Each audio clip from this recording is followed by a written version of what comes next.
ये सारी लड़ाई आज आप यहाँ पे आए थे और कुछ रिश्तेदारों से भी मिले शहीद थे और हेमंत करकरे चौक पर आप आए, क्या कहें? देखिए, मैं सबसे पहले तो ये जिस जगह के ऊपर ये बम फटा था वो जगह देखने के लिए आया था, क्योंकि अदालत का फ़ैसला आने के बाद ऐसा लगता नहीं है किसी ने यहाँ पर बम ला के रखा था। ये तो कहीं आसमान से टपका था या ज़मीन से निकला हुआ बम था। अदालत का फ़ैसला तो यही कुछ कहता है। लेकिन आज इस चौक के ऊपर दोबारा आकर हम ये देखना चाह रहे थे कि जिस चौक के ऊपर बिल्कुल चंद ही फीट की दूरी के ऊपर यहाँ पर पुलिस चौकी है, वहाँ पर अगर बम फटता है तो कई सवाल खड़े करता है। अदालत का फ़ैसला जब आया है तो उसने भी कई सवाल खड़े किया है कि इस मुल्क के अंदर जब भी कोई दहशतगर्द हमला होता है, कोई दहशतगर्द कार्रवाई होती है तो उसमें रंग ढूंढा जाता है और राजनीति की जाती है। जब तक ये खेल ख़त्म नहीं होगा, आतंक को आतंक की नज़र से नहीं देखा जाएगा, तब तक इस मुल्क के अंदर इंसाफ नहीं मिल पाएगा। उसमें आज हम जिस परिवारों से मिले हैं, क्या उनकी आंखों में आंखें डालकर हम ये कह सकते हैं कि साहब ठीक है, आपका बेटा मरा है, आपकी 9 साल की बच्ची यहाँ पर उसके चिथड़े उड़ गए थे, हम उसको उस बाप को क्या कहेंगे कि अब आप भूल जाइए आपकी बच्ची की मौत को, आपकी बच्ची की शहादत को हम भूल जाए करके। हम उनसे यही कहने के लिए आए थे, ये लड़ाई अब शुरू होती है क्योंकि अदालत का फ़ैसला आया है। तो हम ये देखना चाह रहे थे कि इस मुल्क के अंदर इंसाफ है या नहीं है। हमको पैगाम मिला है कि नहीं, इस मुल्क के अंदर अब इंसाफ नहीं है। तो ये लड़ाई अब शुरू होती है और इस लड़ाई के अंदर हम सभी लोग उन तमाम घर वालों के साथ हैं जिन्होंने अपना बेटा, अपनी बच्ची, अपना भाई, अपने शौहर को खोया है। भगवा दहशतगर्द और हरा दहशतगर्द, देखिए, मैं यही कह रहा हूँ कि जिस दिन ये फ़ैसला आया था उस दिन इस बारे में चर्चा नहीं हो रही थी कि आखिर क्या हम 17 साल इस बात का इंतज़ार कर रहे थे कि अदालत हमको ये बताए और ये कहे कि नहीं साहब, वहाँ पे पंचनामा बराबर नहीं हुआ था। उसमें अगर 17 साल के बाद अगर फ़ैसला आना है तो फिर हमें अदालतों की ज़रूरत क्या है, हमें एजेंसीज़ की ज़रूरत क्या है, हमें ATS की, NIA की क्या ज़रूरत है कि जब इसी तरह के फ़ैसले आते रहेंगे, चाहे वो समझौता का ब्लास्ट हो, कौन करा किसी को पता नहीं है, मक्का मस्जिद हैदराबाद का ब्लास्ट हो, किसने किया है कोई पता नहीं है बम्बई के ट्रेन धमाका किसने किया है कोई पता नहीं है, मालेगांव 2006, मालेगांव 2008 किसने किया है कोई पता नहीं है। तो जब अगर यही फ़ैसले आने का है कि कोई किसने किया है हमको पता नहीं है, तो इतने साल क्यों उम्मीदों के ऊपर खड़ा किया जाए, क्यों उम्मीदें लगाई रखी जाए, आए बम फोड़े चले जाए। और ये सिर्फ 2006 और 2008 ही नहीं है, अब 2025 के अंदर भी हम वही देख रहे हैं। 2006 में जो देखे थे उसमें 4 लोग आते हैं टहलते हुए, पहलगाम के अंदर बेकसूर लोगों की जानें ले लेते हैं और टहलते हुए वापस चले जाते हैं। हुकूमत से पूछे तो हुकूमत कहती है हमें पता नहीं है किसने किया है करके। उसमें आज मैं जिस चौक के ऊपर खड़ा हुआ हूँ, मुझे इस बात की खुशी है कि यहाँ की आवाम ने एक ऐसे पुलिस ऑफिसर जिसने इस मुल्क के अंदर एक नई साजिश जो खेली जा रही थी, जो आतंक का खेल खेला जा रहा था, उसे एक्सपोज करने का जो काम किए थे शहीद हेमंत करकरे साहब, वो चौक यहाँ की आवाम ने इस चौक का नाम जो है वो हेमंत करकरे चौक से रखा है। तो आज उनकी शहादत के ऊपर भी कई लोग सवाल उठा रहे हैं और जिस दिन जजमेंट आया उन्होंने उस जजमेंट का जश्न नहीं मनाया, बल्कि जितने भी लोग मुंबई के जो आतंकी हमला हुआ था उसमें शहीद हेमंत करकरे साहब की भी जान गई थी, उनकी शहादत के ऊपर भी वो जश्न मनाने का काम कर रहे थे। अमित शाह कह रहे थे कि जब ये जजमेंट आया तो उनका कहना था कि हिंदू आतंकवादी नहीं होता, उसको लेकर उन्होंने कुछ। ये तो अमित शाह कह रहे हैं। मेरा मज़हब तो ये कहता है कि अगर किसी मुसलमान ने, किसी ने भी अगर कोई बेकसूर इंसान की जान लेता है तो वो सिर्फ़ एक इंसान की जान नहीं लेता है, पूरी इंसानियत की जान लेता है। ये हमारे इस्लाम धर्म के अंदर सिखाया है इसके अंदर। और कौन कह रहा है? अमित शाह साहब। शायद उनको गुजरात का इतिहास पता नहीं है। ये बात अगर उन्होंने अपने वज़ीर आज़म को कह दिए होते गुजरात के मामले के अंदर तो शायद ये दिन हमें देखने को नहीं मिल रहा होता। सर, मुंबई में इसी तरह से रुबीना मेमन के नाम पर गाड़ी पाई गई थी। रुबीना मेमन आज भी जेलों में है। यहाँ पर सागवी पगना के नाम पर भी गाड़ी देखिए, ये लड़ाई जो है ये अभी ख़त्म नहीं हुई है। 17 साल 19 साल के बाद अब ये लड़ाई अब शुरू हुई है और इस लड़ाई के अंदर हम पूरी ताकत के साथ उतरेंगे, हुकूमत से आंख में आंख डालकर सवाल करेंगे और अदालत से भी ये पूछेंगे कि हम आपसे ये उम्मीद नहीं कर रहे हैं कि 17 साल के बाद आप हमको ये फ़ैसला दें कि साहब 17 साल पहले यहाँ पर पंचनामा बराबर से नहीं हुआ था। 17 साल हम ये जवाब सुनने के लिए हम बैठे हुए थे। चलिए,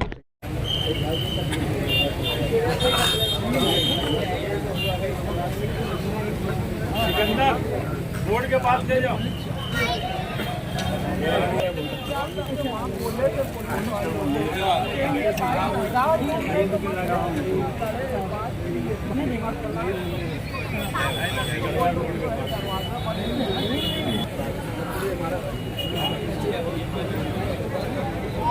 हाजी साहब, वो बोर्ड पर हिमंत को करकरे साहब का बोर्ड है, वहाँ पर 2 मिनट चलो ना।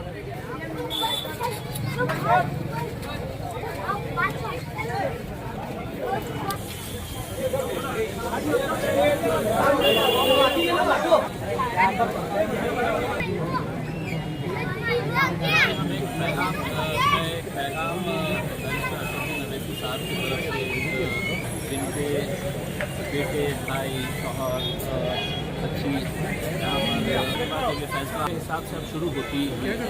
मुल्क देख रहा था कि इस मुल्क के अंदर इंसाफ है या नहीं भी है। अदालत का फैसला सभी को चौंकाने वाला था और यकीनन हमें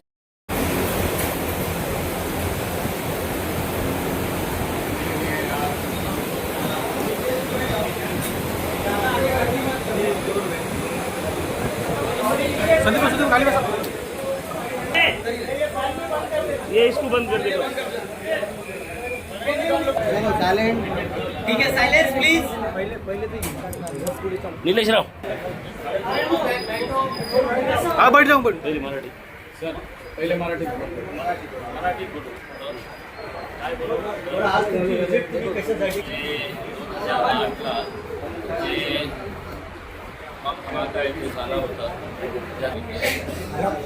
आकाश मालेगावचा आकाश बघायला आलेला आहे। हे बॉम्ब कुठून पडला होता?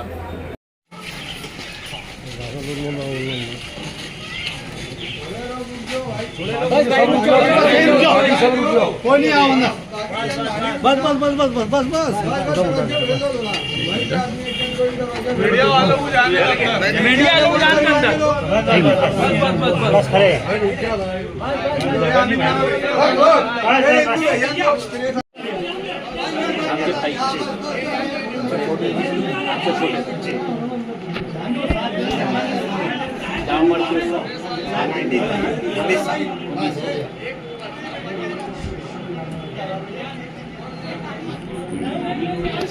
ऐसा फैसला आएगा नहीं, ऐसी उम्मीद तो नहीं थी। लेकिन न्याय का जो कोर्ट में जो तफ्तीश दिए उसके वन साइड मतलब जो डिफेंस आया, जो फैसला आया, अपन उससे मुतमईन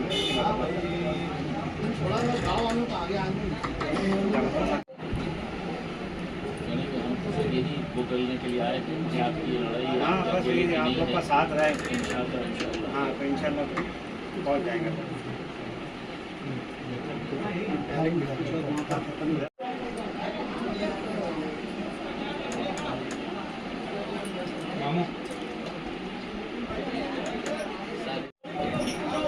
लड़ना है अपने को, तो मतलब इंशाल्लाह आप जो आए हैं जी, अल्लाह ताला आपको उसका अजर नसीब फरमाए। और इस मामले के अंदर आज हमारे साथ कोर्ट ने जो फैसला किया, ये सराई एकदम गलत उसूल है।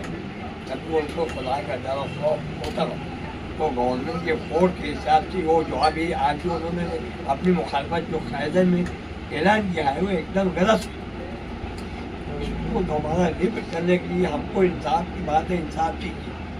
हिंदुस्तान पे रहने वाला कोई भी अदब का आदमी हो, इस मामला में जो एक्सपायर हुआ है वो आज हमारा भाई है। वो भी मजहब से उसको कोई तिलगन रख रहा है, उसको फोड़ना नहीं।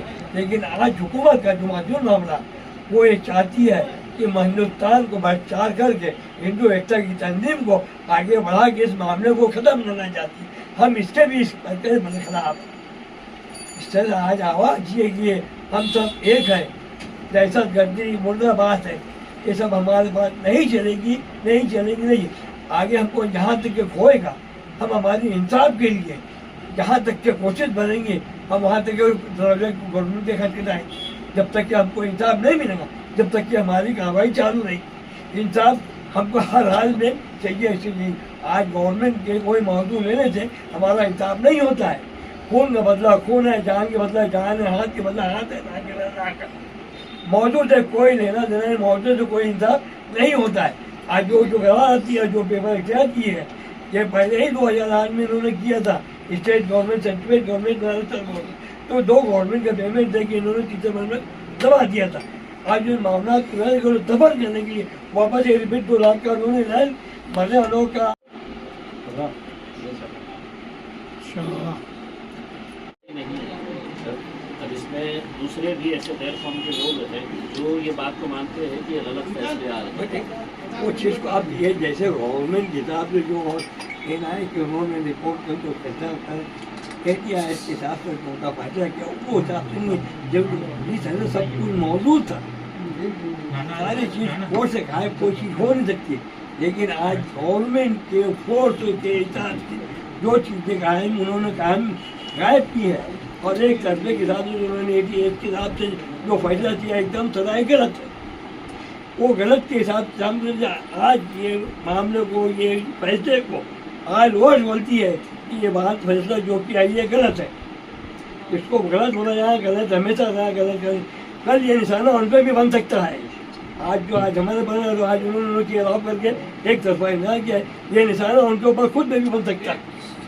कभी उनको आगे आगे की सोच और फैसला देने वाला और छुपाने वाला, ये दोनों चीज़ें उसको नजर न रखे तो आज उसको गवर्नमेंट के सामने आज वर्ल्ड रोड की जो पब्लिक है वो बोल रही है, वो उसकी हकीकत को समझ के और उसका फैसला दे, चाहे सुप्रीम कोर्ट हो, हाई कोर्ट हो या और उसके लिए हमको आगे बढ़कर कोर्ट के दरवाजे।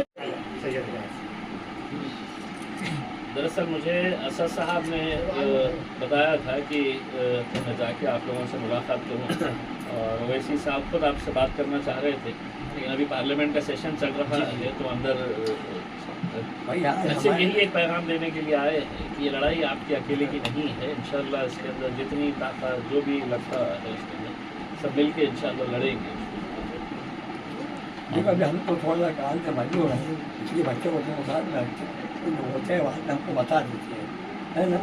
आज जो उसी से आ जाए, आज जो जमीयत उलमा ने शुरू से लेके आज दिन तक जो कुर्बानियाँ की है, अल्लाह ताला उसको नसीब कायम आमीन के लिए भी हर चीज़ के लिए भी जमीयत उलमा जो काम करे अपनी जान से ज़्यादा खून लगा के उन्होंने कुर्बानी हर काम में आगे बढ़े, और इस काम में भी कोई कोताही आज दिल के नहीं।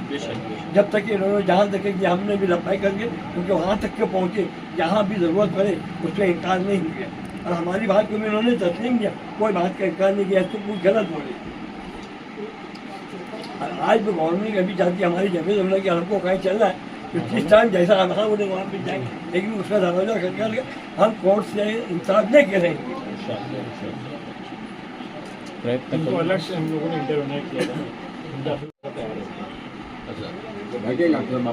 मतलब ऐसे ही लोग चाहिए जो मजबूती के साथ खड़े रहे। खैर मतलब एक बाप की हैसियत से अगर देखा जाए तो वो दर्द नहीं समझ सकते। वो कभी ये नहीं बोलते कि कौन सा कागज़ लाए, क्यों लाए, खाली उनको बोलते हैं कोर्ट में दाखिल करना है, कहाँ दस्तखत करना है, इतने ना एनी टाइम रेडी रहते नहीं भी कोई भी मामला है कैसा भी अच्छा ऐसा है कि वो लड़ाई अब शुरू हो रही है समझ जी जी सही लड़ाई जो है वो मुल्क के अंदर इंसाफ है या नहीं है करके उसका अब फैसला अब होना है। ठीक है, निचली अदालत में NIA ने जो भी करना। लेकिन सर जो मैं एक बात बोला